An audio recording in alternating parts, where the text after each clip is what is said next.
A new theory about human nature was put forward by Sigmund Freud. He had discovered, he said, primitive sexual and aggressive forces hidden deep inside the minds of all human beings. Forces which, if not controlled, led individuals and societies to chaos and destruction. This series is about how those in power have used Freud's theories to try and control the dangerous crowd in an age of mass democracy. At the heart of the story is not just Sigmund Freud, but other members of the Freud family.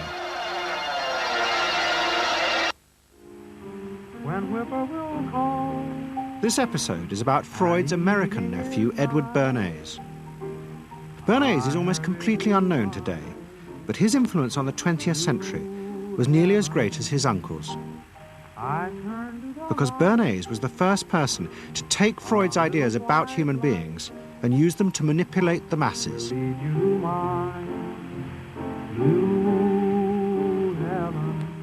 He showed American corporations for the first time how they could make people want things they didn't need by linking mass-produced goods to their unconscious desires. Out of this would come a new political idea of how to control the masses. By satisfying people's inner selfish desires, one made them happy and thus docile. It was the start of the all-consuming self, which has come to dominate our world today.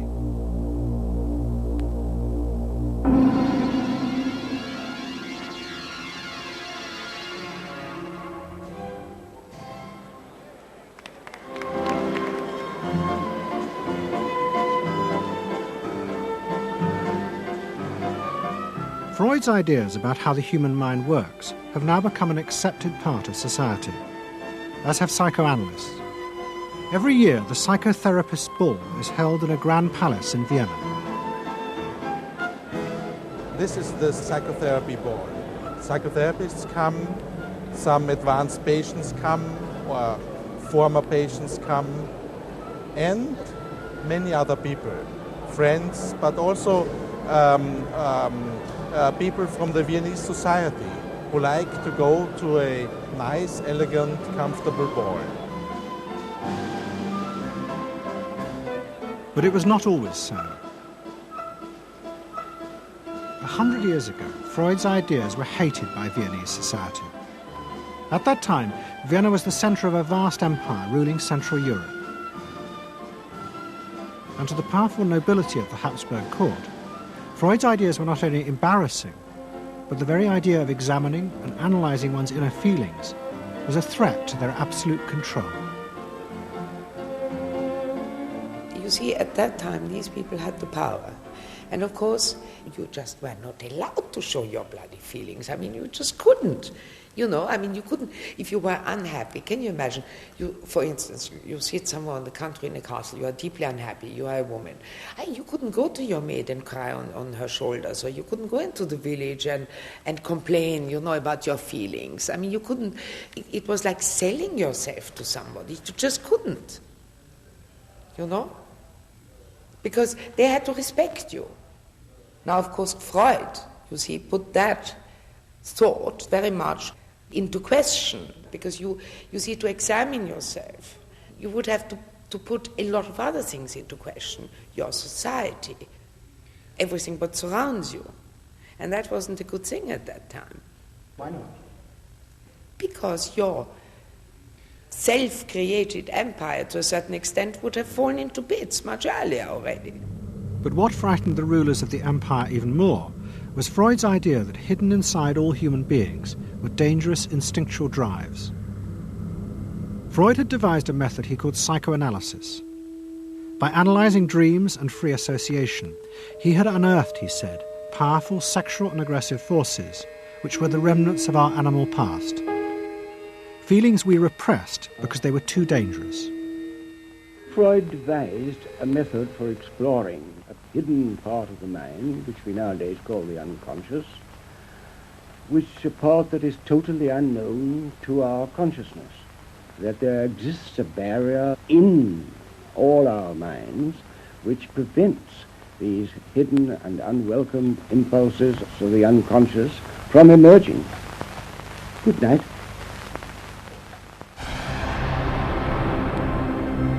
In 1914, the Austro-Hungarian Empire led Europe into war.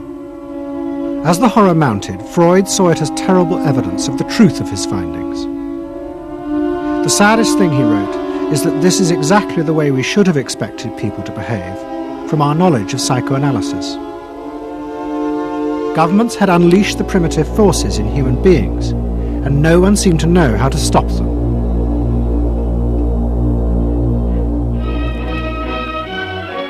At that time, Freud's young nephew, Edward Bernays, was working as a press agent in America. His main client was the world-famous opera singer Caruso, who was touring the United States.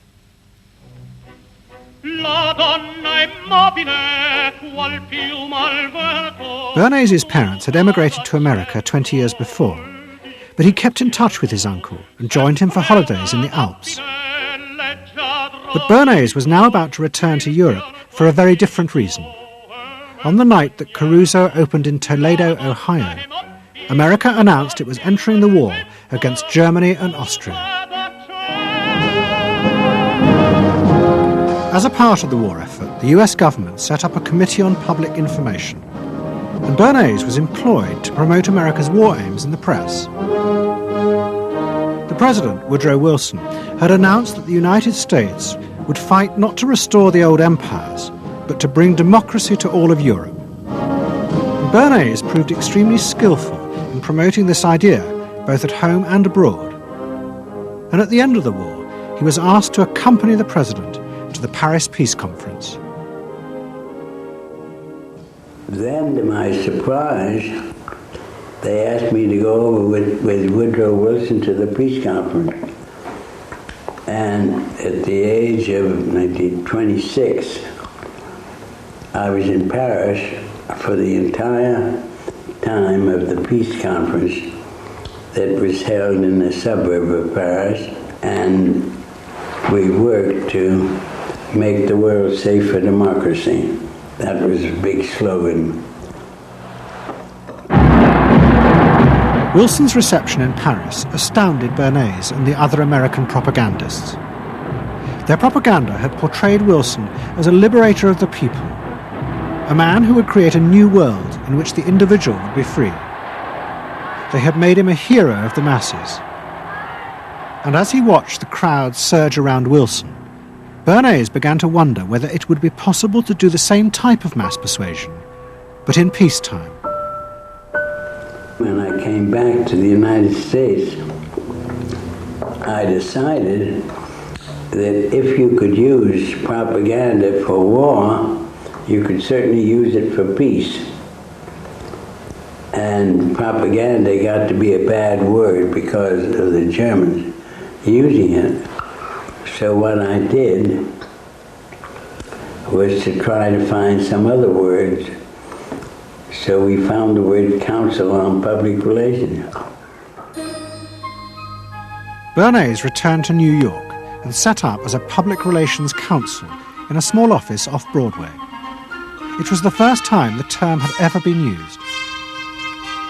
Since the end of the 19th century, America had become a mass industrial society, with millions clustered together in the cities.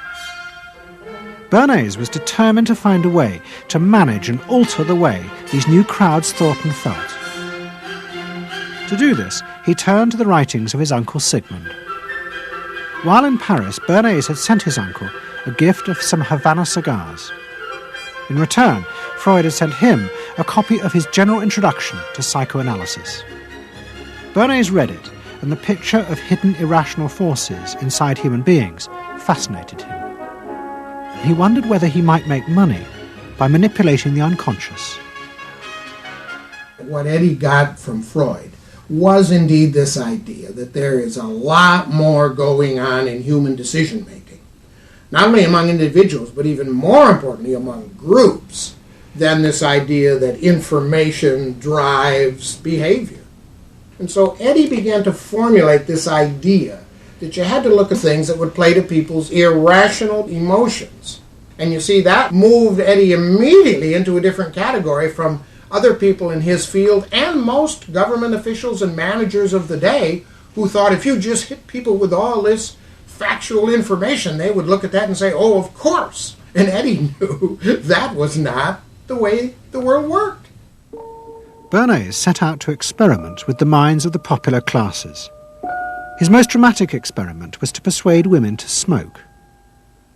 At that time, there was a taboo against women smoking, and one of his early clients, George Hill, the president of the American Tobacco Corporation, asked Bernays to find a way of breaking it. He said, we're losing half of our market because men have invoked a taboo against women smoking in public. Can you do anything about that? I said, let me think about it. And then I said, have I your permission to see a psychoanalyst to find out what cigarettes mean to women? He said, what'll it cost? So I called up Dr. Brill, A.A. Brill, who was a leading psychoanalyst in New York at that time. How come you didn't call your uncle? Why didn't you call your uncle? Because he was in Vienna. A.A. Brill was one of the first psychoanalysts in America. And for a large fee, he told Bernays that cigarettes were a symbol of the penis and of male sexual power. He told Bernays that if he could find a way to connect cigarettes with the idea of challenging male power, then women would smoke, because then they would have their own penises. Every year, New York held an Easter Day parade to which thousands came, and Bernays decided to stage an event there. He persuaded a group of rich debutantes to hide cigarettes under their clothes. Then they should join the parade, and at a given signal from him, they were to light up the cigarettes dramatically. Bernays then informed the press that he had heard that a group of suffragettes were preparing to protest by lighting up what they called torches of freedom. He knew this would be an outcry, and he knew that all of the photographers would be there to capture this moment. And so he was ready with a phrase which was torches of freedom.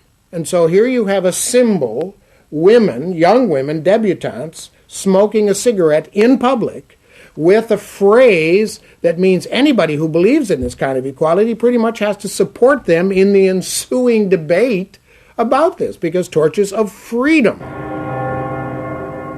I mean, what's on all American coins? It's liberty. She's holding up the torch. You see? And so all of this is there together. There's emotion, there's memory, there's a rational phrase, even though it's using a lot of emotional elements. It's a phrase that works in a rational sense. All of this is together. And so the next day, this was not just in all of the New York papers, it was across the United States and around the world. And from that point forward, the sale of cigarettes to women began to rise. He had made them socially acceptable with a single symbolic act. What Bernays had created was the idea that if a woman smoked, it made her more powerful and independent, an idea that still persists today. Embrace me, my sweet embrace. It made him realize that it was possible to persuade people to behave irrationally if you link products to their emotional desires and feelings. The idea that smoking actually made women freer was completely irrational, but it made them feel more independent. It meant that irrelevant objects could become powerful emotional symbols of how you wanted to be seen by others. Eddie Bernays saw the way to sell product was not to sell it to your intellect, that you ought to buy an automobile, but that you will feel better about it if you have this automobile. I think he originated that idea, that they weren't just purchasing something, but they were engaging themselves emotionally or personally in the product or service. That it's not, you think you need a new piece of clothing, but you'll feel better with the piece of clothing. That was his contribution in a very real sense. We see it all over the place today, but I think he originated the idea of the emotional connect to a product or service. What Bernays was doing fascinated America's corporations. They had come out of the war rich and powerful, but they had a growing worry. The system of mass production had flourished during the war, and now millions of goods were pouring off production lines. What they were frightened of was the danger of overproduction, that there would come a point when people had enough goods and would simply stop buying. Up until that point, the majority of products were still sold to the masses on the basis of need. While the rich had long been used to luxury goods, for the millions of working-class Americans, most products were still advertised as necessities. Goods like shoes, stockings, even cars were promoted in functional terms for their durability. The aim of the advertisements was simply to show people the product's practical virtues, nothing more.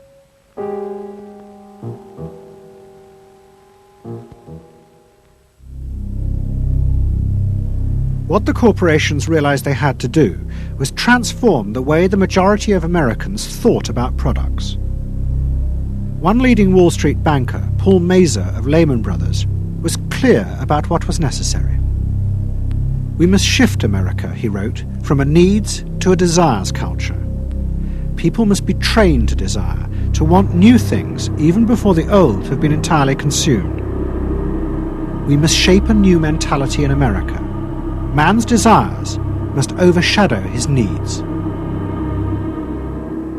Prior to that time, there was no American consumer. There was the American worker, and there was the American owner, and they manufactured and they saved and they ate what they had to, and the people shopped for what they needed. And while the very rich may have bought things they didn't need, most people did not. And Mazur envisioned a break with that where you would have things that you didn't actually need, but you wanted, as opposed to needed. And the man who would be at the centre of changing that mentality for the corporations was Edward Bernays. Bernays really is the guy within the United States more than anybody else who sort of brings to the table psychological theory as something that is an essential part of how, from the corporate side, of how we are going to appeal to the masses effectively. And the whole sort of merchandising establishment and sales establishment is ready for Sigmund Freud. I mean, they are ready for understanding what motivates the human mind. And so that there's this real openness to Bernays' techniques being used to sell products to the masses. Beginning in the early 20s, the New York banks funded the creation of chains of department stores across America. They were to be the outlets for the mass-produced goods, and Bernays' job was to produce the new type of customer. Bernays began to create many of the techniques of mass consumer persuasion that we now live with. He was employed by William Randolph Hearst to promote his new women's magazines, and Bernays glamorized them by placing articles and advertisements that linked products made by others of his clients to famous film stars like Clara Bow, who was also his client. Bernays also began the practice of product placement in the movies, and he dressed the stars at the film's premieres with clothes and jewellery from other firms he represented. He was, he claimed, the first person to tell car companies they could sell cars as symbols of male sexuality. He employed psychologists to issue reports that said products were good for you and then pretended they were independent studies. He organised fashion shows in the department stores and paid celebrities to repeat the new and essential message: you bought things not just for need, but to express your inner sense of yourself to others. There's a psychology of dress. Have you ever thought about it? How it can express your character? You all have interesting characters, but some of them are all hidden. I wonder why you all want to dress always the same, with the same hats and the same coats. I'm sure all of you are interesting and have wonderful things about you, but looking at you in the street, you all look so much the same. And that's why I'm talking to you about the psychology of dress. Try and express yourselves better in your dress. Bring out certain things that you think are hidden. I wonder if you've thought of this angle of your personality. I'd like to ask you some questions. Why do you like short skirts? Oh, because there's more to see. More to see, eh? What good does that do you? What's in my hands? It makes you more attractive. Does? In 1927, an American journalist wrote, "A change has come over our democracy. It is called consumptionism. The American citizen's first importance to his country is now no longer that of citizen, but that of consumer." The growing wave of consumerism helped in turn to create a stock market boom. And yet again, Edward Bernays became involved, promoting the novel idea that ordinary people should buy shares, borrowing money from banks he also represented. And yet again, millions followed his advice.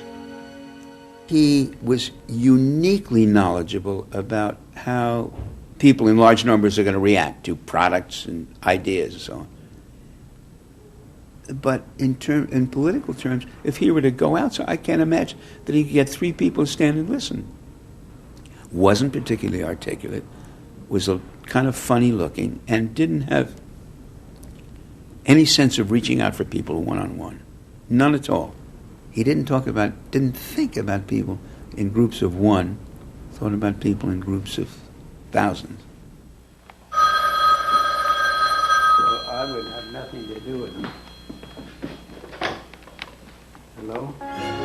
Bernays soon became famous as the man who understood the mind of the crowd. And in 1924, the president contacted him. President Coolidge was a quiet, taciturn man and had become a national joke. The press portrayed him as a dull, humourless figure. Bernays' solution was to do exactly the same as he had done with products. He persuaded 34 famous film stars to visit the White House. And for the first time, politics became involved with public relations. And I lined up these 34 people, and I'd say, "What's your name?" He'd say, "Al Jolson." I'd say, "Mr. President, Al Jolson." Next day, every newspaper in the United States had a front page story. President Coolidge entertains actors at White House. And the Times had a headline which said, "President nearly laughed." And everybody was happy. But while Bernays became rich and powerful in America, in Vienna his uncle was facing disaster. Like much of Europe, Vienna was suffering an economic crisis and massive inflation, which wiped out all of Freud's savings. Facing bankruptcy, he wrote to his nephew for help. Bernays responded by arranging for Freud's works to be published for the first time in America, and began to send his uncle precious dollars, which Freud kept secretly in a foreign bank account. He was Freud's agent, if you will, to get his books published. Well, of course, once the books were being published, Eddie couldn't help himself but promote these books, see that everybody read them, make them controversial, emphasize the fact that, do you know what Freud says about sex and what he says cigarettes are a symbol of and so on and so forth? How do you suppose all those stories got out? Certainly the academics weren't spreading these around the country. Eddie Bernays was. Then, when Freud became accepted, well then, of course, to go to a client and say, "Well, Uncle Siggy," see, then that had some cachet. But notice there, first Eddie created Uncle Siggy in the U.S., made him acceptable, secondly, and thirdly, then capitalized on Uncle Siggy. Typical Bernays performance. Bernays also suggested that Freud promote himself in the United States. He proposed his uncle write an article for Cosmopolitan, a magazine that Bernays represented, entitled "A Woman's Mental Place in the Home." Freud was furious. Such an idea, he said, was unthinkable. It was vulgar, and anyway, he hated America. Freud was now becoming increasingly pessimistic about human beings. In the mid-20s, he retreated in the summers to the Alps, sometimes staying in an old hotel, the Pension Moritz in Berchtesgaden. It is now a ruin. Freud began to write about group behaviour, about how easily the unconscious aggressive forces in human beings could be triggered when they were in crowds. Freud believed he had underestimated the aggressive instincts in human beings. They were far more dangerous than he had originally thought. After World War I, Freud was basically a pessimist. He felt that man is an impossible creature, a very, very sadistic and bad species, and did not believe that man can be improved. Man is a ferocious animal, the most ferocious animal that exists. They enjoy torturing and killing, and he didn't like man. The publication of Freud's works in America had an extraordinary effect on journalists and intellectuals in the 1920s. What fascinated and frightened them was the picture Freud painted of submerged, dangerous forces lurking just under the surface of modern society. Forces that could erupt easily to produce the frenzied mob which had the power to destroy even governments. It was this they believed had happened in Russia. To many, this meant that one of the guiding principles of mass democracy was wrong, the belief that human beings could be trusted to make decisions on a rational basis. The leading political writer, Walter Lippmann, argued that if human beings were in reality driven by unconscious, irrational forces, then it was necessary to rethink democracy. What was needed was a new elite who could manage what he called the bewildered herd. This would be done through psychological techniques that would control the unconscious feelings of the masses. So here you have Walter Lippmann, probably the most influential political thinker in the United States, who is essentially saying that the basic mechanism of the mass mind is unreason, is irrationality, is animality. He believes that the mob in the street, which is how he sees ordinary people, are people who are driven not by their minds but by their spinal cords. The notion of kind of animal drives, unconscious instinctual drives lurking beneath the surface of civilization. And so they started looking towards psychological science as a way of understanding the mechanisms by which the popular mind works, specifically with the goal of figuring out how to understand how to apply those mechanisms to strategies for social control. Edward Bernays was fascinated by Lippmann's arguments and also saw a way to promote himself by using them. In the 1920s, he began to write a series of books which argued that he had developed the very techniques Lippmann was calling for. By stimulating people's inner desires and then sating them with consumer products, he was creating a new way to manage the irrational force of the masses. He called it the engineering of consent. Democracy, to my father, was a wonderful concept, but I don't think he felt that all those publics out there had reliable judgment, and that they very easily might vote for the wrong man or want the wrong thing, so that they had to be guided from above. It's enlightened despotism in a sense. You appeal to their desires and their unrecognized longings, that sort of thing. That you can tap into their deepest desires or their deepest fears and use that to your own purposes. And then, in 1928, a president came to power who agreed with Bernays. President Hoover was the first politician to articulate the idea that consumerism had become the central motor of American life. After his election, he told a group of advertisers and public relations men, "You have taken over the job of creating desire and have transformed people into constantly moving happiness machines. Machines which have become the key to economic progress." What was beginning to emerge in the 1920s was a new idea of how to run mass democracy. At its heart was the consuming self, which not only made the economy work, but was happy and docile, and so created a stable society. Both Bernays and Littman's concept of managing the masses takes the idea of democracy and it turns it into a palliative. It turns it into giving people some kind of feel-good medication that will respond to an immediate pain or an immediate yearning, but will not alter the objective circumstances one iota. I mean, democracy really, the idea of democracy at its heart was about changing the relations of power that had governed the world for so long. And Bernays' concept of democracy was one of maintaining the relations of power, even if it meant that one needed to sort of stimulate the psychological lives of the public. And in fact, in his mind, that was what was necessary. That if you can keep stimulating the irrational self, then leadership can basically go on doing what it wants to do. Bernays now became one of the central figures in a business elite that dominated American society and politics in the 1920s. He also became extremely rich and lived in a suite of rooms in one of New York's most expensive hotels, where he gave frequent parties.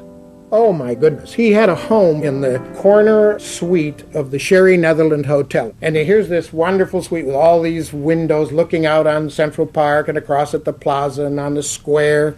And he would use this place to hold a soiree.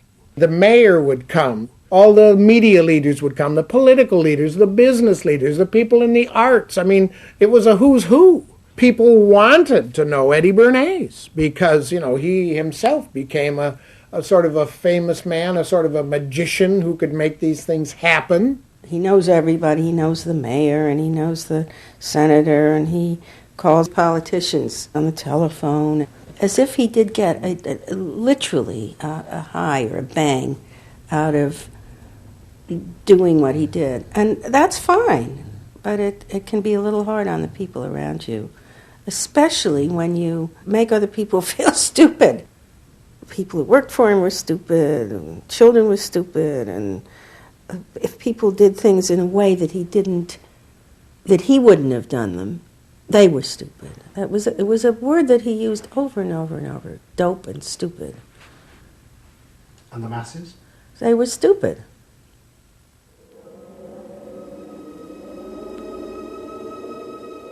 But Bernays' power was about to be destroyed dramatically, and by a type of human irrationality he could do nothing to control.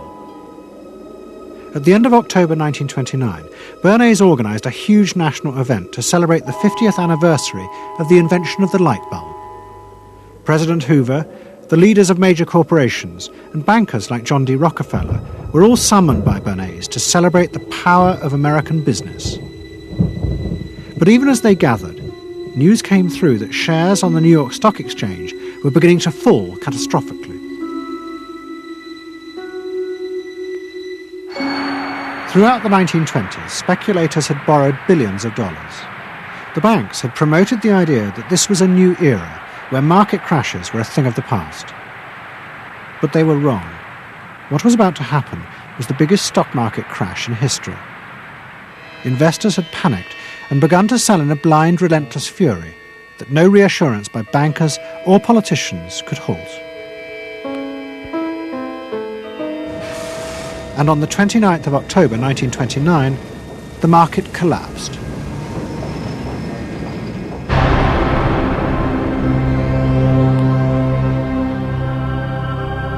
The effect of the crash on the American economy was disastrous. Faced with recession and unemployment, millions of American workers stopped buying goods they didn't need. The consumer boom that Bernays had done so much to engineer disappeared, and he and the profession of public relations fell from favour. Bernays' brief moment of power seemed to be over.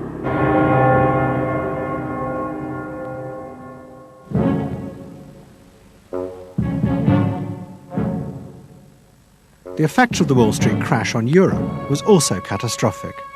It intensified the growing economic and political crisis in the new democracies. In both Germany and Austria, there were violent street battles between the armed wings of different political parties. Against this backdrop, Freud, who was suffering from cancer of the jaw, retreated yet again to the Alps. He wrote a book called Civilization and Its Discontents. It was a powerful attack on the idea that civilization was an expression of human progress. Instead, Freud argued, civilization had actually been constructed to control the dangerous animal forces inside human beings. What was implicit in Freud's argument was that the ideal of individual freedom, which was at the heart of democracy, was impossible. Human beings could never be allowed to truly express themselves because it was too dangerous. They must always be controlled and would thus always be discontent.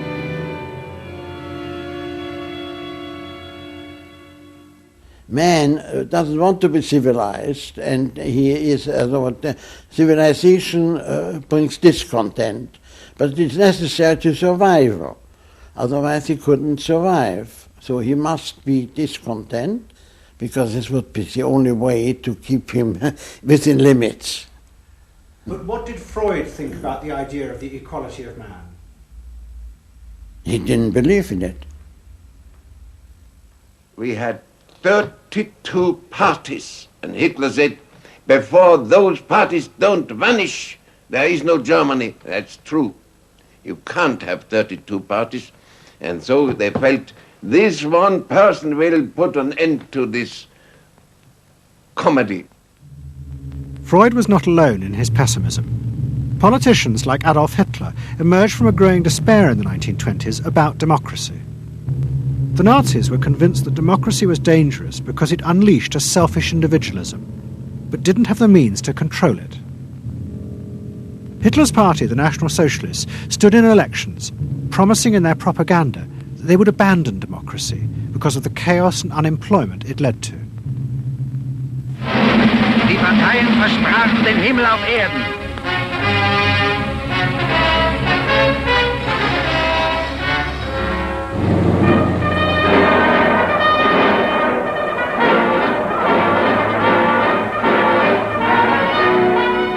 In March 1933, the National Socialists were elected to power in Germany, and they set out to create a society that would control human beings in a different way. One of their first acts was to take control of business. The planning of production would in future be done by the state. The free market was too unstable, as the crash in America had proved. Workers' leisure time was also planned by the state through a new organisation called Strength Through Joy. One of its mottos was service, not self.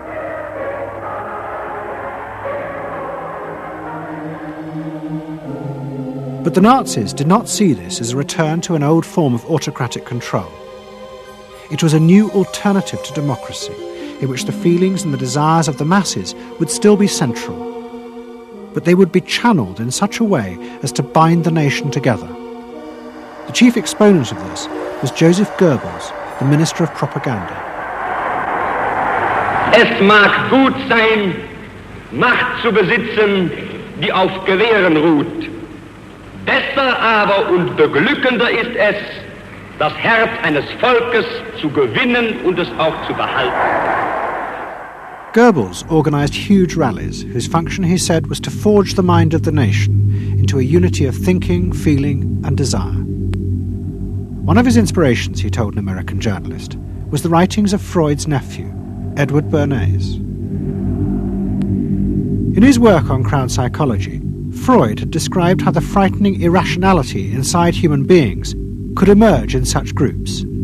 The deep, what he called libidinal forces of desire, are given up to the leader, while the aggressive instincts are unleashed on those outside the group.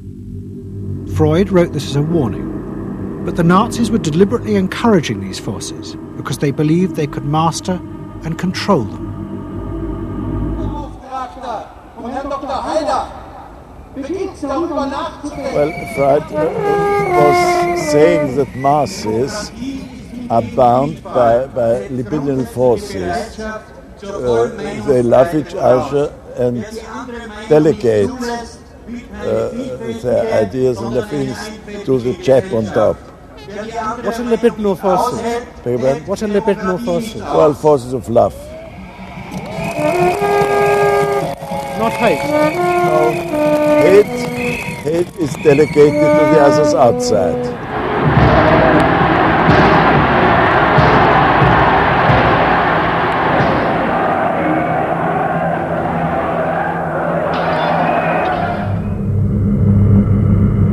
It's the mob.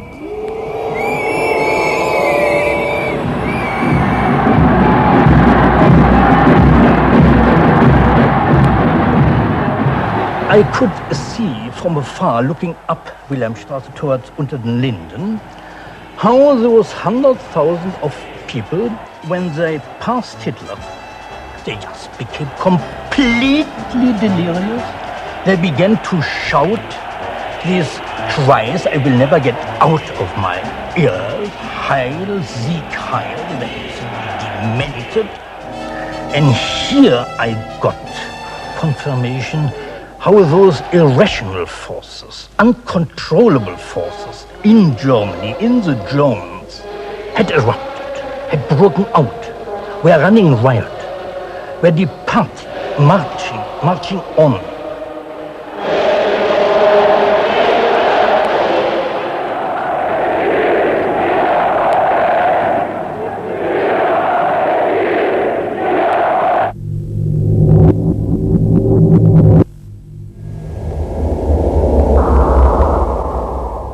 And in America too, democracy was under threat from the force of the angry mob. The effect of the stock market crash had been disastrous. There was growing violence as an angry population took out their frustration on the corporations who were seen to have caused this disaster. Then, in 1932, a new president was elected who was also going to use the power of the state to control the free market. But his aim was not to destroy democracy, but to strengthen it. And to do this, he was going to develop a new way of dealing with the masses. I am prepared, under my constitutional duty, to recommend the measures that a stricken nation in the midst of a stricken world may require. But in the event that the national emergency is still critical, I shall not evade the clear course of duty that will then confront me. I shall ask the Congress for the one remaining instrument to meet the crisis: broad executive power.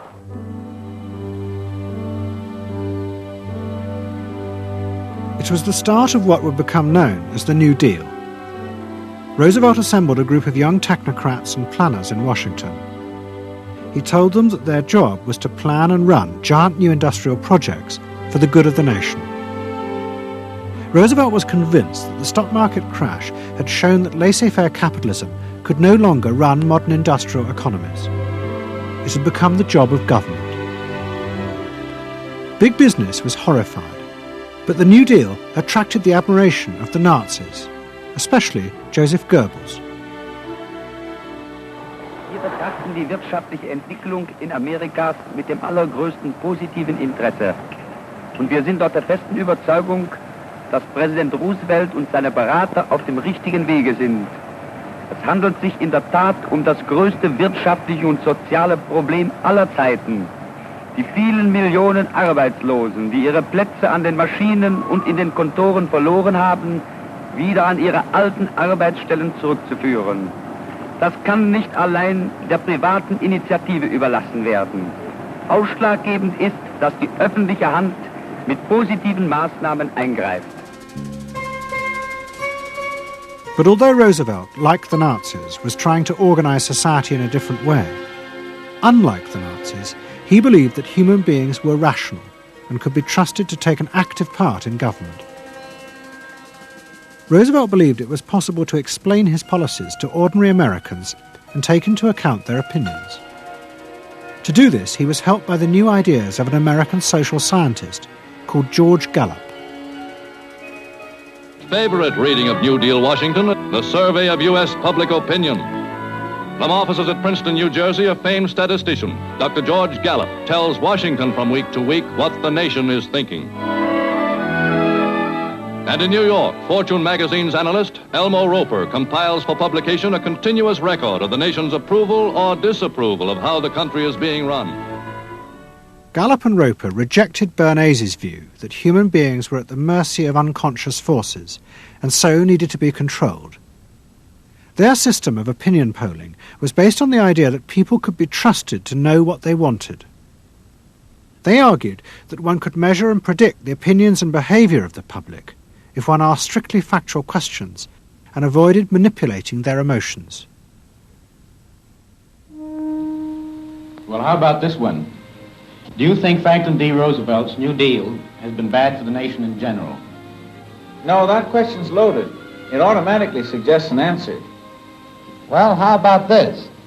Is your present feeling toward President Roosevelt one of general approval or general disapproval?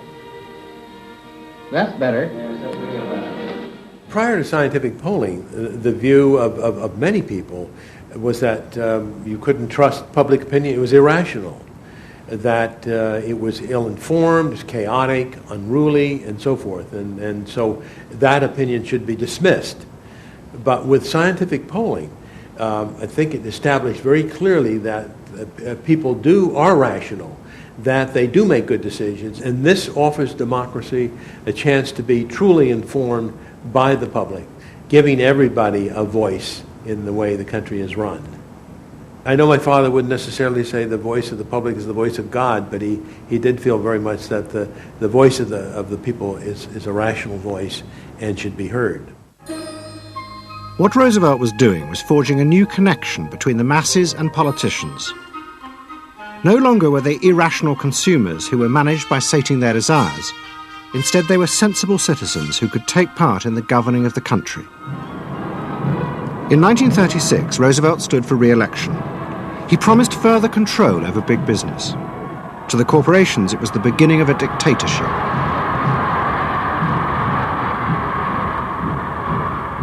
Roosevelt interferes with private enterprise and is running the country into debt for generations to come. The way to get recovery is to let business alone. But Roosevelt was triumphantly re-elected. It looks, my friends, like a real landslide this time. So please let me thank you again and tell you that I hope to see you all very soon and bid you an affectionate good night. Faced with this, business now decided to fight back, to regain power in America. At the heart of the battle would be Edward Bernays and the profession he had invented, public relations. Following that election, business people start to get together and start to carry on discussions, primarily in private, and they start talking to each other about the need to sort of carry on ideological warfare against the New Deal and to sort of reassert the sort of connectedness between the idea of democracy on the one hand and the idea of privately owned business on the other. And so, under the umbrella of an organization which still exists, which is called the National Association of Manufacturers, and whose membership included all of the major corporations of the United States, a campaign is launched explicitly designed to create emotional attachments between the public and big business. It's Bernays' techniques being used on a grand scale. I mean, totally.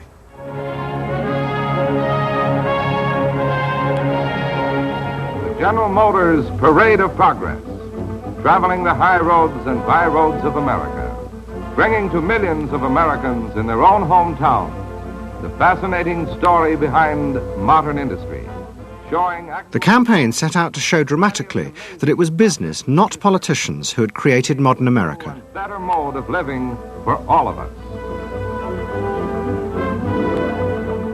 Bernays was an advisor to General Motors, but he was no longer alone. The industry he had founded now flourished as hundreds of public relations advisors organized a vast campaign. They not only used advertisements and billboards, but managed to insinuate their message into the editorial pages of the newspapers. It became a bitter fight.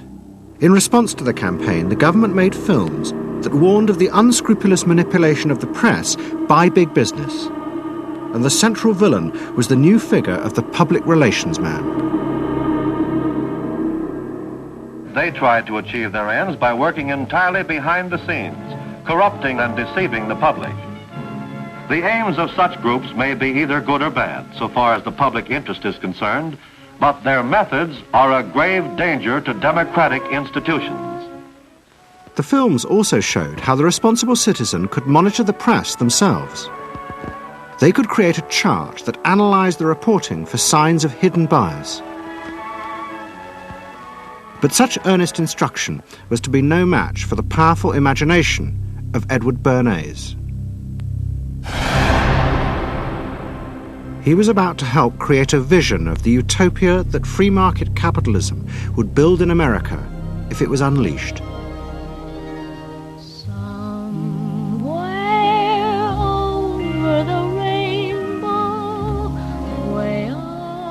In 1939, New York hosted the World's Fair.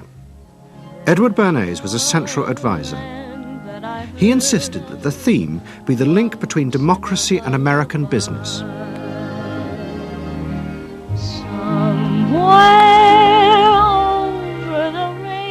At the heart of the fair was a giant white dome that Bernays named Democracity. And the central exhibit was a vast working model of America's future, constructed by the General Motors Corporation. To my father, the World's Fair was an opportunity to keep the status quo, that is, capitalism, in a democracy. Democracy and capitalism, that marriage, right, linking, just like that. He did that by manipulating people and getting them to think that you couldn't have real democracy in anything but a capitalist society, which was capable of doing anything, of creating these wonderful highways, of making, moving pictures inside everybody's house, of telephones that didn't need cords, of sleek roadsters. I mean, it was consumerist, but at the same time, you inferred that in a funny way, democracy and capitalism went together. The World's Fair was an extraordinary success and captured America's imagination. The vision it portrayed was of a new form of democracy, in which business responded to people's innermost desires in a way politicians could never do. But it was a form of democracy that depended on treating people not as active citizens as Roosevelt did, but as passive consumers. Because this, Bernays believed, was the key to control in a mass democracy. It's not that the people are in charge, but that the people's desires are in charge. The people are not in charge. The people exercise no decision-making power within this environment. So democracy is reduced from something which assumes an active citizenry to the idea of the public as passive consumers. Driven primarily by instinctual or unconscious desires, and that if you can in fact trigger those needs and desires, you can get what you want from them. But this struggle between the two views of human beings as to whether they were rational or irrational was about to be dramatically affected by events in Europe. Events that would also change the fortunes of the Freud family. In March 1938, the Nazis annexed Austria. It was called the Anschluss. Hitler arrived in Vienna to an extraordinary outpouring of mass adulation. But even as he drove through the city, behind the scenes, the Nazis were systematically whipping up and unleashing the hatred of the crowd against the enemies of the new Greater Germany. The Anschluss was a kind of explosion of terrible hatred against the enemies, so-called enemies, or whatever they considered enemies, against the Jews totally, and also against a lot of very decent Austrians who had opposed the Nazis in Austria. They said it's legitimate now, you can do what you want, so they did it. Stealing, robbing and killing, I can't say it otherwise. And human depravity, of course, is always very near to normal behavior. It can change very quickly.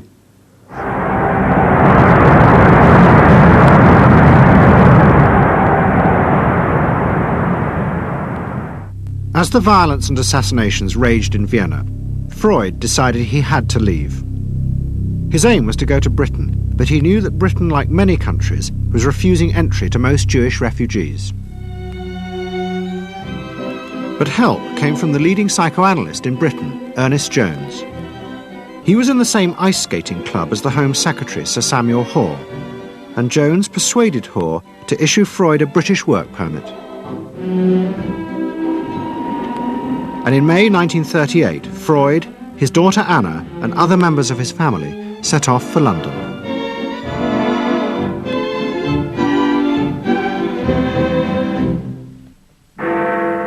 Freud arrived in London as Britain was preparing for war, and he settled with his daughter Anna in a house in Hampstead. But Freud's cancer was now far advanced, and in September 1939, just 3 weeks after the outbreak of war, he died.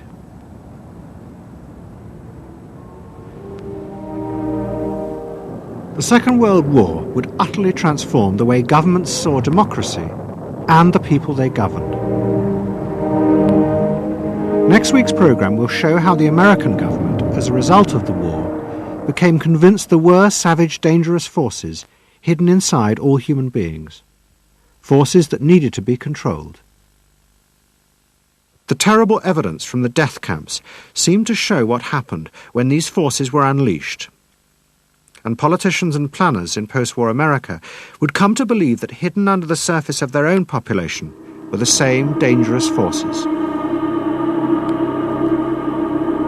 And they would turn to the Freud family to help control this enemy within.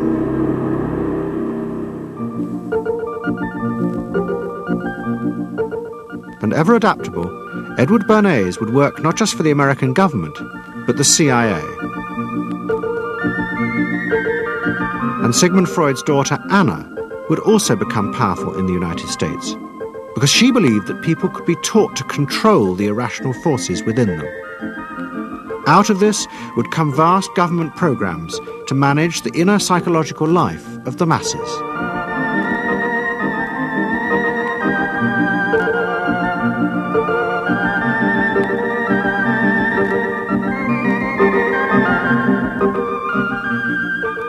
The Century of the Self continues next Sunday night on BBC Two, same time, 8 o'clock.